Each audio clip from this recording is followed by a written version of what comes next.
Well, welcome everybody.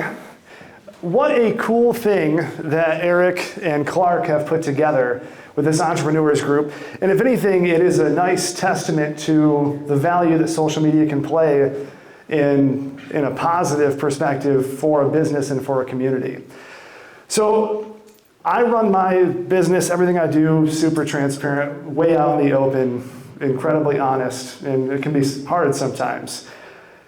I believe that there's a lot of marketing companies and gurus and self-help experts that focus so much on the positive, it's overwhelming, because a good marketing tip that I give to everyone in this room is not applicable to everybody in this room. However, bad marketing advice, things you shouldn't do, things you ought to stay away from, is something that is universally applicable to everybody. So with that, I want to talk about 8 things that you need to avoid with your social media strategy. I'm going to make this super brief. I want to get into some Q&A and actually have a conversation, make this more of a dialogue than a monologue. I find there's much more value in that. So I'm going to hit the highlights of these 8 points. Hopefully you find some value in it, and then we'll chat more about it after it's concluded. Sound pretty fair? Also, really quick, I met with Steve, the executive chef at El Arbo. Amazing tacos. One more round of applause for that guy. Holy cow. My employees don't work because they're always down there. That's it's one of those unfortunate things of having great restaurants in Brighton. Just kidding, they work pretty hard. Hi, Tori. So the first thing that I think businesses make the first mistake on when it comes to social media is starting with sales. Now, I see this a lot. People start a new social media page, they start Instagram or Facebook or LinkedIn, and the first thing they do is they talk about what they do. That's a mistake. You need to talk about why you do it, not what you do. If you're a realtor or an electrician or whatever it is, I get it. I know what you do. I see it. I want to know why I should work with you. What's your X factor? What makes you different than the competition? Don't talk about what you do. Talk about why you do it. Because then when you're so interesting, when you're so different than everyone else, people are going to naturally ask, okay, how can I be a part of this amazing thing that you're starting? How can I be a part of something that you're in? Because if I come up here and say, hey, I do marketing or websites or whatever it is, like, you don't care. You want to know why you should be working with me, or why you should be working with a certain realtor or a co-working space or a restaurant or whatever it is. There needs to be a value proposition in there, and so often we leave that out in social media. It's about value. It's not about what you do. It's about why you do it. That's the first thing. Second thing, let's talk about content for a minute, a department I'm super familiar with. Stock content is the quickest way to burn your social media to the ground. What do I mean by stock content? You go on Adobe, you license photos, you go to Canva, you get Canva stock photos, you put some text over it, you put your company logo on the bottom right corner, that's stock. Don't do it, because when you do it, it's representing that you don't have any original ideas for yourself as a business owner. And that might be a little harsh, and I don't apologize for that, because I want social media to be unique. I want it to be personal. I want it to be driven from your character as a business owner. So sometimes that might be just taking a picture. I had a conversation with Eric last week. He was doing a series of videos and complimented him on all the video work that he was doing, because all of the videos were personal. They were about the business. They were about the order of operations for what he was doing. And he didn't have to hire a social media company in order to do it. He did it on his own. It was personable, relatable content. So as much as you can, avoid stock content within your business. That's number 2. Number 3, this one is a little technical, but it's also super important. Avoid using links in your social media posts if you can avoid it. Now here's why. Facebook and LinkedIn, you can both drop links on there. Instagram, you can't, so that doesn't really apply here. But on Facebook and LinkedIn, when you put links inside of your posts, that tells the algorithms that you're trying to get people to move off of that social media platform. They don't want you to do that. Now you can do it, we certainly do it, but you have to have a strategy around it. So if you're trying to promote YouTube or a podcast or a video series, have a landing link in there, but a good tip would be post it and then put the link in the first comment. That's a really tactical approach to avoid having your algorithm strike all of your organic reach. And organic reach is already super complicated on Facebook and Instagram because they want you to buy ads. So the most things you can do to get the most organic reach is going to be super beneficial for you. So don't post links. I see people like, 18 links in a post, and it's like, no one's going to click on all that, and it's just, no one's going to look at it. It needs to be personable. It needs to be relatable. You need to have character behind the post, and you need to have a strategy behind what you're doing on social media. So if you can at all avoid it, no links at all. All right, number 4, this is my favorite one. So sales is my favorite thing that I do at our company because it's a relationship. I'm not trying to get people in and sell them and these slimy tactics and all that. I really want meaningful relationships with the people that I work with, as should every entrepreneur and business owner. The biggest mistake I see business owners make as a whole is they're afraid of their pricing. They don't want to talk about the price. It's uncomfortable. It's one of those topics that we want to steer away from. We want to squeeze it in at the end. How much is it? Well, it's $48, and you don't want to say it to the mic because it's scary. Lead out on Front Street with your pricing. The first thing I did for my company was develop a pricing guide, and I put it online that's accessible for everybody. This does 2 things. 1, it qualifies people before they meet you. Can they afford me? I don't know, but the pricing is online. They're going to contact you. They see the price, and that's already one hurdle that you've cleared. The second thing is it allows you to have conversations around money comfortably. If everything is uncomfortable, or you give a great pitch and they're in and they're like, okay, how much is it? And then you drop the bomb and they're like, oh, well, I can't do that. If you would have started with that, you would have avoided all of that extra work around talking about pricing. So on social media, we veer away from this a lot because it can be uncomfortable. But if you're selling it, the price is going to come up eventually. You're going to write a contract. You're going to talk about money. So why not do it up front and get it out there, qualify whoever it is you're trying to qualify, and move on. Don't hide the pricing until the end. Huge mistake for social media. This other one is technical as well. This is posting inconsistently. So business owners, I get it. Owner-operators, you're in the field. You are doing everything. You're wearing all the hats. You're CEO, CFO, all the O's. It's crazy. And with that comes an inconsistent content schedule. So I might post on Monday, and then I might not post until Thanksgiving. And then I get to January, and I'm like, oh, I'm really excited to do this. I post 5 times in a row, and then you don't see me until St. Patrick's Day. And that's not a good social media photo. It's just not. So what you want to do is have a consistent content schedule. And it could look as simple as this. I'm going to post once a week, and that's it. Not twice, once. If I have 2 posts, I'm going to save one until next week. It's a really good ground strategy just to get consistent, even if it's once a month. As long as you have some type of schedule that you can keep improving on. Start with 1, go to 2, and you can use, another good tip is there's an app called Zoho Social. It's $10 a month, not a lot of people have heard of it. You can actually schedule all of your posts in advance on Facebook, Instagram, Twitter, Pinterest, Google Business Profiles, all at once. $10 a month, load all of your content in there. Super helpful. Zoho Social, Z-O-H-O Social. I don't work for them. There's no advertising, just a fan. But I wouldn't be against it if they wanted to throw me some ad dollars. So, all right, next one. This is a really good one too, is we've consulted with businesses and we get their social media profile or their brand, and they're on like 9 different platforms. Twitter, Facebook, Insta, LinkedIn. They're on every platform that's ever existed because someone told them that was a good idea. It's not. If you can't be consistent on all of those platforms, then don't be on them. If you're a business owner and you look back and you haven't posted on something for 3 months, delete that profile, unless you're going to use it right away the next couple weeks. You need to be focused on what you're doing. So if you really get along well with Facebook and that's the app that you dig, use Facebook. But that goes back to my opening comment about marketing gurus and people that are just over the top with, you need to be everywhere. You need to be on YouTube, Vimeo, Facebook, Insta, TikTok, all these things. No, that's overwhelming. I'm overwhelming talking about it. You need to be on the platforms that you're comfortable with and that you can manage. Once you get that down and you start gaining traction, you're growing engagement, from there, you can move on, develop more platforms. Start small, scale up. Do not go wide. It's going to be overwhelming.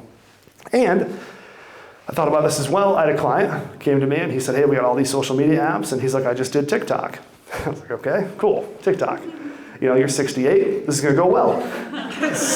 So I look at the TikTok, and it's 1 video, And it didn't make any sense at all to the business or marketing strategy. But it had like a couple hundred views. And he's like, should I leave that on there? And I was like, oh, hell no. You shouldn't leave that on there because it had nothing to do with your business. And when someone searches it, that's the first thing you see on Google because that's the most engaged piece of content that you had. So you need to be mindful of what platforms you're on and how you're leveraging these platforms. So for me, like Facebook and Instagram are probably my favorite two platforms in a broad perspective. LinkedIn is the hands down best social media platform for business owners right now, and it's not even close. People are using LinkedIn for about 10% of its capabilities, and the ones they are using them for are awful. I don't want your in-mail. I don't want to know the best way to grow my company by 16%. Marvin, sorry. I want to know actually how to grow my company from a person, not an algorithm that's just sending me messages every 4 days. My least favorite thing about LinkedIn. So posting inconsistently and being on too many platforms. So if you can find a consistent content schedule, find platforms that you really enjoy being on, that will give you much more leverage in the market to create interesting content. If you're posting once every 2 weeks, but you can post great videos, videos that talk about your why, videos that talk about your employees, videos that talk about your business. It might be a video with a customer that you've had that talked about how you saved them from a really big problem. Things like that resonate with people. It's a conversation. When I have people on my podcast and talk to them, I don't want to talk about me. I want to talk about them. I want to know about their story because that's what's going to attract people to that feed, to watch that. If it's all about me, if it's all about what I do, it doesn't work. We need to talk about why we do it, and we need to put the focus on, most likely, the customer, and that gets the most amount of attention on social media. All right. Probably the most controversial point. So when I first started this whole thing back in 2018, I had a customer that came to me and said, I want to be on Google, but I don't want to have reviews.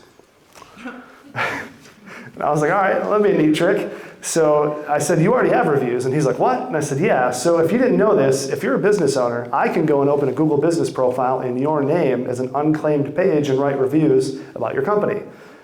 And there's only one thing you can do about that. You have to reclaim that profile from me, and then you can start controlling the narrative. So my point to him was, if you have all of these things that you're trying to stay away from because you don't want bad press, his concern was there's seedy competitors that are going to write bad reviews about me.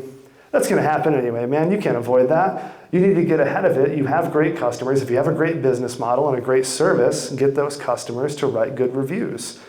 98 5-star reviews is going to outweigh one competitor. Now, the problem that he had was he didn't want to reply to any of these bad reviews. That's a big mistake. Now, people reply in two ways. There's the angry ant on social media reply, or there is the actual, I'm going to talk about everything that happened in this transaction that went wrong, take ownership for it, and explain how I gave you an opportunity to make this right. You want option B, just to be clear. You don't want the first, any angry person on social media writing, replies. It's not good. So when you look at replying, you just tell the story. Hey, here's what happened. We had a bad mistake on our end. We tried to make it right. I'm really sorry. Here's what we did to make the change. I'd love to talk to you about it. That's much better than saying, hey, I'm sorry for your inconvenience. Please call me at this number and we can talk about it. That just seems like you're trying to sweep something under the rug. Put the whole thing out on the reviews. So when you have Google reviews, reply to all of them. When you have people that write on social media and say, oh, I love this video, reply to them. Love their comment. Engage with them. They took the time to write it. You take the time to reply. 100% efficacy until it's no longer scalable. When is it no longer scalable? When you have hundreds of people that are replying to your content and engaging with you. That's a really good problem to have. Last thing, number 8. Told you this would be quick. I don't like to do a lot of monologues. This is being petrified of change. So business owners are statistically terrified of pivoting because you've always done it this way, and it can be hard to make a left turn. I'll give you a quick example. I started a financial consulting business before I did this whole thing. And while it was fine, it didn't go particularly well. It wasn't scalable unless I had some venture capital dollars, and I didn't really realize how much money it cost to get into that industry. It didn't go well. I knew that the work I was doing on social media and web design was gaining attention from our clients, and I said, well, I can pivot and do that. So that's what I did. Pivoted, wrote a business plan, and I made the change. Had I kept staying on that financial controller end, it wouldn't have gone well. It just statistically wouldn't have. So whenever you see an opportunity in the market to change that you think is going to be beneficial, do it. But it has to be backed by data. So there's a lot of people that just try a bunch of things, but I always wonder, had you have done that a little bit longer, would it have hit? Did you have the right data to actually make that move? So like anything else, there needs to be a why behind it. What's the data? Why are we doing it? One of the things I think about a lot is MySpace. And what I think about is MySpace had this problem. People were engaging in their platform, but they didn't know how to capture the data and leverage it. That was lost on them. So what they did was, instead of going wider and being broader, they went more niche. They said, well, hold on. People are only going on these pages because of the loud music that plays when you open a profile, right? Surely. So we're going to just be a music platform. So they went really niche, and they kind of vanished. And then Facebook ate their lunch. They went broad. They took in all of the customers that were on MySpace, and they placated to them. They listened. They made programs. And Facebook, that's why Facebook, to me, while it is controversial, they are political, there are problems there, it is the wisest social media platform in the game because they listen to the people that use the platform. That's why Facebook has changed so much over the last 10 years. They listen, they adapt. Regardless of what you think about them, politically or socioeconomically, they are a diverse platform that keeps changing. They pretty much eliminated Craigslist. How crazy is that? Just by having Facebook Marketplace.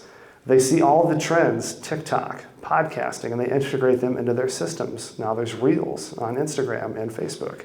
There's a podcast native app on Facebook. It's kind of a middle finger to Spotify.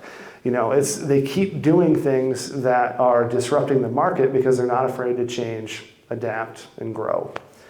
So my only thought, or the kind of the punchline of this whole thing, if you walk away from one thing, is whatever you're doing on social media, it has to be backed by a why. Why are you doing it? Why are you posting? And if you're posting just because somebody else told you to, that's not a good enough reason.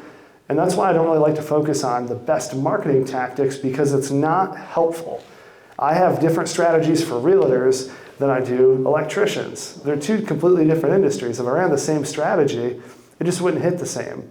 It needs to be custom, it needs to be adaptable, and it needs to be data-driven. If it's not going to be effective at all. That's it.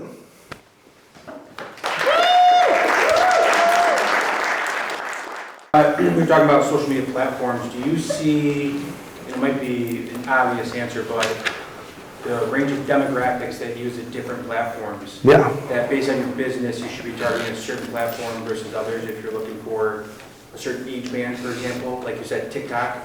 That's a great question. Yeah. So there's age demographics based on different platforms. So the younger platforms in order are TikTok and Instagram. So those are the two youngest demographics right now. Facebook and LinkedIn are in the older demographic. What's interesting is both Facebook and LinkedIn are trying to skew down to the younger demographic, which is why they're rolling out Reels on Facebook and podcasts on both platforms to try and attract younger users. But yeah, absolutely. If you have a younger driven business, I can't really think of a great example, but LinkedIn might not be the best option for you if you're trying to capture 20 to 25-year-olds. Excellent question. I have a question. Yeah. So Instagram, I heard, is more about pictures and not so much about content. Is that accurate? So the question is Instagram about pictures rather than content? So Instagram just made an interesting press release, and we talked about this in our office. They're actually gearing more towards video now than they are photo. So it's always been about content, but it's about the type of content that's being rolled. So now Instagram is doubling down on Reels, IGTV. So all these new features that are built into that platform are centered around creating engaging content. So for example, like if you're doing a podcast, you might do a 60-second reel while you're in the podcast studio with you and your guest promoting the show. That's a reel. Then you take the video of the podcast and you post it on IGTV because it's more than a minute long. That's another piece of content. So what I like about just things like doing a photo session or a podcast or even a website is you can get 5 to 10 pieces of content easily just from one asset that you can post and stretch throughout all of social media. Great question. Yes, sir? Hashtags. My man. Say no more. Say no more. I'm going to love seeing that in the transcript. Question, hashtags. Rob gives a 12-minute answer. So, right. So we actually talked about this. Tori and I were talking before we came over, and she said mention hashtags in your talk, and I didn't, because I forgot, and even though it was in my notes. So I'm glad you asked. Facebook hashtags are irrelevant. So the only time you should be hashtagging on Facebook is if it's like a part of your copywriting, if it's funny or engaging. No one follows hashtags on Facebook. They do follow them on Instagram. I follow more hashtags on Instagram than I do people. I just don't like people, I like hashtags.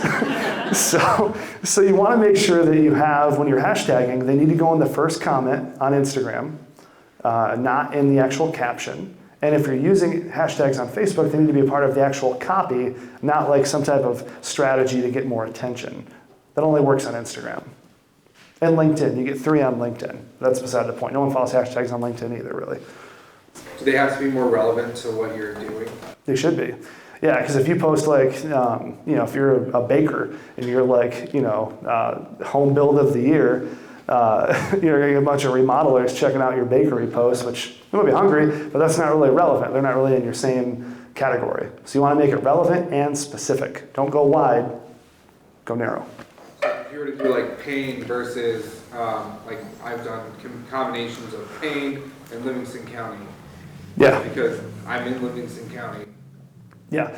So I would say how many people are following Livingston County in a hashtag, and you can look at that through Google Trends, and there's also Instagram hashtag counters that you can look at. And then how many people are following Payne, and what's the crossover? So it might be hashtag chiropractor, and then hashtag Payne, and then people might be looking at that on a location basis and see the nearest hashtags to them. Hope that helps. Julie? I feel like I'm at a press conference. Yes. Hey, John. We're not answering questions anymore. Perfect. So this might be a follow-up on the hashtag thing. So YouTube, can't you put hashtags on your videos to make them more relevant? No, it's a great question. So YouTube is one of my favorite platforms right now. So YouTube, you want to do a few things. You want to have hashtags in your subject. That helps your searchability on YouTube. So like when we post our show, I'll do my name. So if people are searching my name, which I have a super common name, so that doesn't help me out at all. And then I'll do the name of the podcast. So if people are searching it, I have more hashtags dedicated to that name on YouTube on my feed than somebody else. So that helps all of your search index. And one quick bonus tip about YouTube, YouTube is the second biggest search platform in the world. Google is the first, and they're both owned by Google. So you want to make sure you take advantage of YouTube, and all the hashtagging, backlinks, all that jazz. Your question? Yes.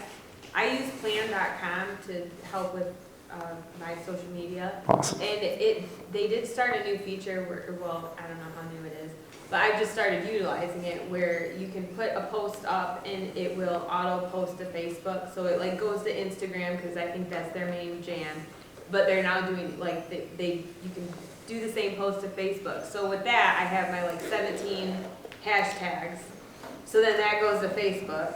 Yeah. And I've noticed some of those hashtags that are all accurate or work on Instagram, they don't all work on, some of them will be gray on Facebook. So do you recommend in that instance to just upload, because on my phone it's just copy paste. Yeah. It'll tell me when the post is ready. So then should I just do 2 hashtags or none on Facebook and not auto post? Yeah, I would do 2 separate posts. So I would do a post on Insta with the hashtags in the first comment, if they have that feature, and then a post on Facebook without the hashtags. Yes, ma'am. Kind of a side note, building on that, with the programs that you can post all your content, it just blasts them all out. Is it better to blast the same post across all your platforms or change it up? Great question. So I would change it up based on the type of content it is. So for example, let's say you have a blog. A blog is a URL. You can't post a URL on Insta. You can only do that on LinkedIn and Facebook. So it's basically what type of platform you're on. If you're doing video and you're going from a scheduler, it has to be less than 60 seconds to auto post on Instagram. So that's really when you get into the actual meat of the planning and the details and all that fun technical stuff. But yeah, I would recommend changing your strategy based on what platform you're utilizing. Now, one of the biggest myths is that if you use a social media scheduler, Facebook or Instagram recognizes that and they drop your organic content. It's not true. They don't do that. It doesn't matter where the post is coming from, if it's Loomly or Zoho or any of the other schedulers out there. Later is a brand new one that just came out. It doesn't matter where it's coming from. A scheduled post is treated the same as a live post, essentially. Yes. So are you a fan of doing like promotions on Instagram or Facebook? Because I see, because I run 2 different companies. Yeah. And a small company, Instagram's constantly going, promote this for $3.99 and we'll get you however many. Great question. So advertising on Facebook and Instagram, do I like it? I don't like that. What you just described where they're like, hey, promote this for $4 and we'll pick the audience, don't like that at all. I like going into the back end. So for me, let's say I want to target business owners in Livingston County that are in the top 50% income demographic and have recently mentioned the word podcast in their posts in the last year. I want to target those people. I don't want to target who Facebook or Instagram thinks I should target. And that's where you get into like Facebook Ads Manager. And as long as you're not in like a special interest category, like a realtor or a mortgage broker, because they have different guidelines you have to follow for advertising, you can get as niche as you want on targeting or as broad as you want. But don't let Facebook pick your ad sets for you. It's not safe. They can't be trusted. You said only about 10% of LinkedIn is utilized. Is there a part of LinkedIn that we are not using that you'd recommend? Yep, absolutely. Can you share that? I sure can. So I'm glad you asked. So It's $25. yeah, so my office is across the street. So on LinkedIn, there's a ton of great things. So who here uses LinkedIn? Just show of hands, like more than once a week, let's say. Oh wow, that really killed the room when I said that. All right, so on LinkedIn, everyone that's been in LinkedIn sees messages that come across in your inbox and it says, hey, great to meet you, we just made a connection, I can grow your business by 482%. It's like, no you can't, stop it. Get out of my inbox, I fell asleep already. So I don't like that. That's LinkedIn Sales Navigator. That is an algorithmic post where I make a connection to Julie, and then every 5 days it sends her a message, and it's like, hey, good to meet you, Julie, I'm Rob. 5 days later it says, hey, you still haven't responded to me, I'm still Rob. And it's formulaic and impersonal, and I hate it. And if you're using it, I apologize. I don't, but I just don't like it. And the part of LinkedIn that people don't use is newsletters. So you can write blogs on LinkedIn. So if you have a blog on your website, take that blog, put it on LinkedIn, and share it as content. Videos. Most people are still making text and photo posts on LinkedIn. Use videos. The algorithms favor those way more than photos and text. And also make sure your profile is all filled out. Your location for your business. So if you have a business, have a LinkedIn business profile. And this is the most fun one. If you have a LinkedIn business profile, you can invite 100 people every month for free to follow your page. And you get to pick who it is. You can pick anyone. You can pick, I was going to say Steve Jobs, but you can't pick him. I don't know why I was thinking of him. Mark Zuckerberg is who I was thinking of. So you can pick anybody to follow your company page. 100 people every month, it resets on the 1st of every month. Hands down, the best feature of LinkedIn. Do you have a question, sir? Yeah, I did. So in terms of, I guess, just a broad level, like from a content creation standpoint, right? Like let's say you're a real estate agent or a health coach or any industry, and you provide a service or provide a value to a client. Would you say you would want to start in terms of creating content, in terms of, let's say, writing a blog post or putting a post on LinkedIn or Facebook or what have you, Yeah. without being all the things you mentioned, right? Not being salesy, not putting links in, not being pitchy, but just pure value. That's a great question. I'm going to use a personal example. So I had a very similar issue when I started. Everyone in here is a business owner and entrepreneur. Y'all get calls every day from people that ask you, hey, I can get you to the top page of Google, SEO, website development, hate it. I'm that guy. I'm in that industry. It's unfortunate. I don't want to call you and ask you that question. So the biggest question was, how do I differentiate myself from all of the bad things that we just talked about? And it's just starting with your why. Why am I doing this? Why am I into this? Where do I see opportunities in the marketplace? And how do I provide people with value so they know I understand the topic of what I'm talking about without selling them?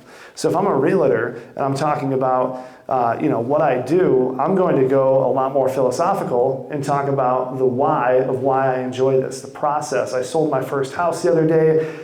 It made the family so happy. We had a lot of things that we overcame, and it was just super cool to see that from my perspective, which is different than saying we had all these obstacles in our way and I knocked them down and I'm the best realtor. And just, dude, stop. Like, we know, we get it. Talk about how it made you feel rather than what you did. There's two completely different things. Yes, sir. So recently started trying to post more reels and doing the popular audio and then just adding to the video content. So you know what I'm talking about, right? Oh, yeah. You mix the reel, you have the audio overlaying all that, yeah. So I just goof around, kind of. I'm a chiropractor, but I like to have fun. I don't want to be super here's all this information, explode your brain, and you have no idea what I'm talking about. So it's flip next. Yeah. But more comical, okay, this is the tools that I have in my office. You can see what I do, but I'm just trying to have fun with what I do. Is it better to have more informative posts or more of a combination of both? Whatever you just said, the first thing, do that. I want to know all the ways you shouldn't practice chiropractic. I want to see that reel. You shouldn't hang upside down from a ceiling fan in your bedroom to crack your back. Don't do that. You have to call an electrician. It's not good. I would do all of those things. So make it fun. Especially when you're in an industry where it's it feels kind of buttoned down and tight, and just make it fun for people. And that shows your character through posting that content. It shows kind of who you are as a business owner, and it's more personal. Sorry, Oh, you go ahead. No, go ahead. Okay. I've also seen where they say don't post your reels to your feed. Should you, if you're doing that where it's also sharing in the feed, should you stop doing that? Or does it matter? I do it to both. It depends on what it is. If it's going to be momentary content, if I did a reel of the event tonight and it was just kind of an overview, I probably wouldn't post that to my timeline, but I might post it as a story or as a reel of kind of something that's happening tonight. It's fresh, it's right now. But if I'm doing if we take a piece of this video, me answering a question, I would do it to both. Get it in the reel feed and post it on the timeline so people can see it. It's evergreen content. Does it need to stick around for a long time or not? That's the question you got to ask. Yes, sir. Let's talk podcasting. Let's do it. My favorite topic. Let's pretend I want to start a podcast, but I want to monetize it. My man. I'm not Joe Rogan yet, right? Right. Where would you start, right? You talk about the why. Where would you start to build up your influencers or your tribe to get to the point where you're making money off of your podcast? Yeah. So I'm going to answer that question with a quick story. So let's say you and I want to shoot a TV show, right? We're going to write the script. We're going to go to the network. And we're going to approach them and we're going to say, hey, we got this great idea, right? And then we're going to go and approach advertisers. We haven't shot an episode yet, but we have an idea, and we're going to approach advertisers for this television show. We might have a little pilot or a sizzle reel, right? That's it. Same thing with a podcast. And people just don't understand that yet.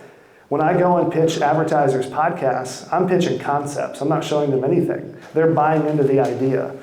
So the strength of the idea in the scope of what you're going to be pitching is what you're going to get advertisers based on, not the quality of the show. The quality of the show will help as it grows and you get more advertisers and you can ask for bigger dollars, but I'm pitching ideas and they're buying into ideas, not the content. It's the most undervalued thing in podcasting right now. People just don't get the difference between television and podcast. You can do the exact same thing. Right now, I'm pitching large businesses in Livingston County ideas for podcasts that are video, and I'm bringing sponsors to the table with those ideas. So it can be produced like a television show, because that's the next step for podcasts, is to level up into that advertising platform. But if anyone's like, hey, I'm going to start a podcast and the sole purpose, which I know that's not what you were saying, the sole purpose is for monetization, it's not going to work. That can be a factor of it, and for large commercial shows, that absolutely needs to be a factor of it, but it's going to be the strength of the content that drives the show. Yes, sir? Would income produced by a podcast be classified as a product or a service? For business reasons, or do you know? Wow. Oh, y'all pay taxes? What are those? Well, okay. You just gotta figure out how to fit it in Yeah. to a scheme. I mean, I would say it's a service. I'm not about to pay sales tax on a product. Actually. So I'm gonna show my age and my blondness. You go, girl. So I am active on Facebook. What are reels? Like I see them and I watch them, but like, can I make them? You sure can. We'll make one before we leave. So a reel is yeah, right. You're in it, Jimmy. All right, me, you, and Jimmy. We'll get the reel done. So a reel is really just a micro piece of content. It's a video piece that is 60 to 180 seconds. So it's just it's a small video feature that Facebook and Instagram have added as kind of a competitive edge to TikTok. So it's just a little video. Like at the top with stories and their reels, and I'm like, oh, am I supposed to click on that? I don't know. If you want to. I have some of them. All right. Make sure you have a lot of time. Right. Yeah. Yeah. You'll go down a rabbit That's a dangerous rabbit hole. Next thing you know, she's going home tonight, and like Yeah. 1 o'clock in the morning, she's, oh crap. It's Friday. Yeah. I need a chiropractor. I hurt from Eric. Imagine YouTube but with ADHD and no next video button. Perfect. It just rolls right to it. What's your advice to somebody who's getting started with social media that has a blank canvas and they need to put together a content strategy and a content calendar to get going? Yeah, it's a big question. It's a big question. I think the biggest thing is going to be not posting anything. Like, don't post anything. Sit and think. Give yourself 30 days. In that 30 days, prepare the next months of content, right? Make a video. So right now, if it's March, right, plan for April. Don't post anything if you don't have a plan, if you don't have a why behind the content. So if you're a landscaper, get some great photos of some before and afters. Get some things that you've done. Get some on-site testimonials of your client. Prepare, plan. If you post everything as soon as you get it, and then you go through a dry spell, you're going to be in that situation of not posting consistently. So there's no rush to do anything. There's no influx that's going to happen with your business for not posting for an extra couple of weeks as you're planning out your game. Take the time, create the content, grab the videos, and plan. Think about, why do I want to post this? Who is this for? Who's going to care? Ask those questions. Don't just rapid fire post without a plan. Take time, plan it out. And if you're concerned, like reels, posts, stories, start with a post. Make it simple. Once you understand the ontology of reels and how all of that works and the bigger why, then move to reels, then move to stories. You don't got to do it all at once. And still the biggest engagement factor for people on platform right now is still currently posts in terms of new business locally. So that's really important. Start slow, pick up steam, move forward. It's the single biggest thing for business owners, the incongruity between what's online and what happens when you meet them. So you might have a great website and then you have a terrible person answering the phone. It's incongruity, right? Like I'll give you a quick example. When I was building out the speakeasy, we had a huge construction project. I called 9 general contractors. I got hung up on, yelled at. Like, it was insane. Like, if I was a sales coach, I'd be killing it right now. Because just the amount of people that just don't understand those basic philosophies, there needs to be similarities between what you're representing online and what happens in the business. That's the first thing, before you even bother posting on social media. What matches the web, the website, Google Business, the reviews, needs to happen in the actual business as well. Yes, ma'am. Posting times. Great question. So I would say that it depends on what your audience is, right? I mean, there's social media schedulers that can analyze best times to post. The most broad answer I can give you, Tuesday, Wednesday, Thursday, 11 to 4. That's the most broad. Now for me, when I post podcasts and I have mostly commuters that listen to my show, I post my stuff at 5 a.m. So it just depends. You got to know your audience and do those analytics and don't worry about the time. Just get a month of data and then go back and analyze the time and then make adjustments. Don't worry about the time. Post it at midnight. It's going to get into the algorithm, and to Eric's point, 5% of people are going to see it from a business perspective. Don't post it at midnight. That's actually bad advice. Someone's going to pull that out and be like, he said to post at midnight. Don't do that. You want to post midday. You know Super. we know where you work, so. I do. It's I on do. video. It's on a reel. It's on a reel. See, now you got it. You have the terminology down. You're going to be a dangerous person on social media, Julie. Yeah, man. All right. Anything else? I have a question. Yes, ma'am. When you're talking about like testimonials, or if you have someone on video, your customers, patients, whatever, do you recommend getting a release form that they have to sign off on? Yeah, absolutely. So what about saying, hey, we're going to do this, it's okay, or do you feel that we should have stuff? So not an attorney, but I can tell you what my attorney has told us. If they're on video talking about your business, it's implied consent. But you can also have release forms. We do that when we have like big groups of people. But it really just depends. Like it's kind of your level of comfort. And typically if you're asking someone for a review, you're going to tell them where it's going. Like there really should be no issues at all. But it's always, if you're kind of that safe, better safe than sorry type, that's not a bad idea at all. Great question. Yes? So I'm typically active in groups on Facebook, and this is kind of where I gather like our clients, and we direct them to our business page. But our business page, it's not active as far as like posting. Would you recommend, because it's like a dry spell since like Christmas, would you recommend to like start doing like posts like that? So I own a cleaning business, so would you recommend to put before and afters and videos, or just leave it the way we have been doing it and just direct our customers to contact us there the way we have been, or? So you're in community groups and you're talking to people in those community groups, and that's how you're sourcing your business. Yeah. Yeah. I would start posting before and afters, videos, just kind of a day in the life. Like you're the business owner? Yes. Yeah, so like when you're walking up to a job, open your phone, turn on the front camera, and just talk about what you're doing today. Post that on Facebook. And keep going in the groups, because now you're opening a second channel of engagement that people are going to be seeing.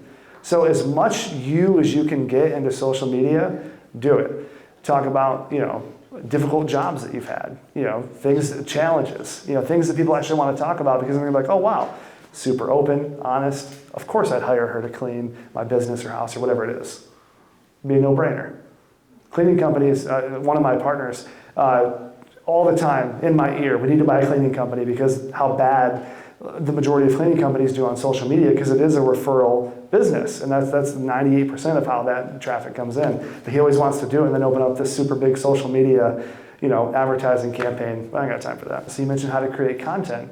You can talk about, you can get a list or a survey. Here's the biggest problem that people have with cleaning companies. Here's how we combat that. Bam, piece of content. And you're just talking about why you do what you do and why it's important. And that is the single best way to get attraction to your business, is talking about, what makes you different, your X factor, and who you are as a person. I'm willing to be your guinea pig. I see we connected business right here, so it's right there. Look at us go. All right, gang, anything else? Cool. Well, I appreciate y'all. Thank you.